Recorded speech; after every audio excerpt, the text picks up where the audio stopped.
లేకపోతే మంత్రిని తప్పిస్తే ఆ సమస్యకి సొల్యూషన్ దొరుకుతుంది అనేటువంటిది ఆ డిమాండ్ తప్పు. నేను ఒక విషయం చెప్తాను. ఇవాళ తెలంగాణ రాష్ట్రంలో రేవంత్ రెడ్డి గారు ముఖ్యమంత్రిగా ఉన్నారు, హోంశాఖ మంత్రిగా కూడా ఉన్నారు. అనేక మంది మహిళల పైన అత్యాచారాలు జరుగుతున్నాయి, అనేక మంది మహిళలను హత్యలు చేస్తున్నారు.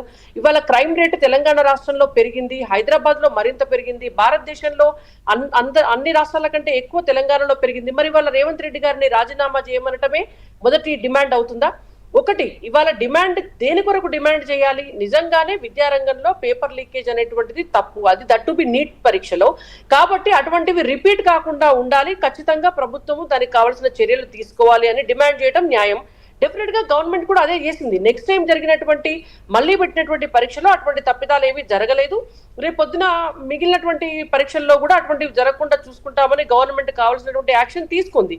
కానీ ఇక్కడ ఒక రాజకీయ కోణం ఏంటంటే ప్రభుత్వాన్ని అప్రతిష్ట పాలు చేయాలి, లేకపోతే మంత్రిని రాజీనామా చేయాలని, బర్తరఫ్ చేయాలి.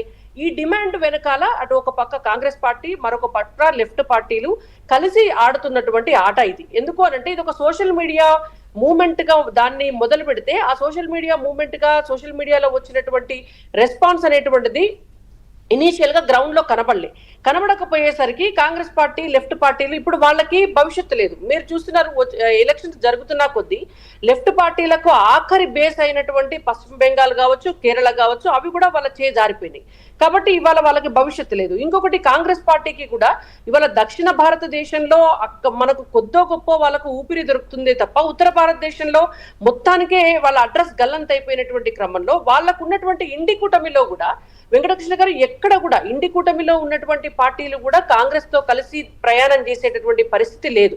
కాబట్టి ఇప్పుడు వాళ్ళ చేతిలో ఉన్నటువంటిది ఏంటంటే ఈ దేశంలో ఉన్నటువంటి యువతను పక్కదారి పట్టించాలి, ఈ యువత చేత అనవసరమైనటువంటి ఉద్యమాలు చేయించాలి, దాంతో పార్లమెంటు ముట్టడి లాంటి కార్యక్రమాలు చేయించాలి, ప్రభుత్వాన్ని అప్రతిష్ట పాలు చేయాలి. ఏదో ఒక దాని నుంచి ప్రతిపక్షంలో వాళ్ళు చేయలేనటువంటి పనులు ఏవైతే ఉన్నాయో ప్రతిపక్షంలో వాళ్ళు బతకడం కొరకు ఇవాళ భారతదేశంలో ఉన్నటువంటి కొంతమంది యువతను పక్కదారి. అంటే మీరు అనేది ఈ ఏదైతే కాక్రోచ్ జనతా పార్టీ అనేది పుట్టుకొచ్చి నీట్ అయిపోయిన తర్వాత కూడా ఇది ఇంకా లైవ్లో ఉంది అని నేను ఇందాక సుజన గారిని ఫస్ట్ క్వశ్చన్ అడిగా కదా, మీరు అంటున్న దాని ప్రకారం దీంట్లో పొలిటికల్ ఫోర్సెస్ ఎంటర్ అవ్వడం వల్లనే ఇది లైవ్లో ఉంది అని చెప్తున్నారా?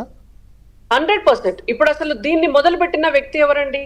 ఆమ్ ఆద్మీ పార్టీకి సంబంధించి ఆ పార్టీలో కీలకంగా పనిచేసినటువంటి వ్యక్తి కదా అసలు దీన్ని మొదలు పెట్టి. టాప్ 3 వాళ్ళే ఉన్నారు, అధికార ప్రతినిధి కూడా వాళ్ళే ఉన్నారు. ఎక్కడి నుంచి మొదలైంది? అక్కడి నుంచి మొదలైంది. అంటే ఇది నిజంగానే ఎక్కడో విద్యార్థులు అంటే నష్టపోయినటువంటి విద్యార్థుల దగ్గర నుంచి వచ్చి ఉంటే డెఫినెట్ గా దీనికి రాజకీయ రంగు ఎవరం కూడా పులిమే వాళ్ళం కాదు. నిజంగా చనిపోయినటువంటి విద్యార్థుల కుటుంబాల దగ్గర నుంచి వచ్చినటువంటి ఉద్యమం అయితే డెఫినెట్ గా అక్కడ కూడా ఎవరు దీన్ని సంశయించే వాళ్ళు లేదు. ఏదైనా సమాజం కోసం పనిచేస్తున్నటువంటి సంస్థల నుంచి వచ్చినటువంటిదైనా ఒక జెన్యూన్ కాజ్ అనుకోవచ్చు.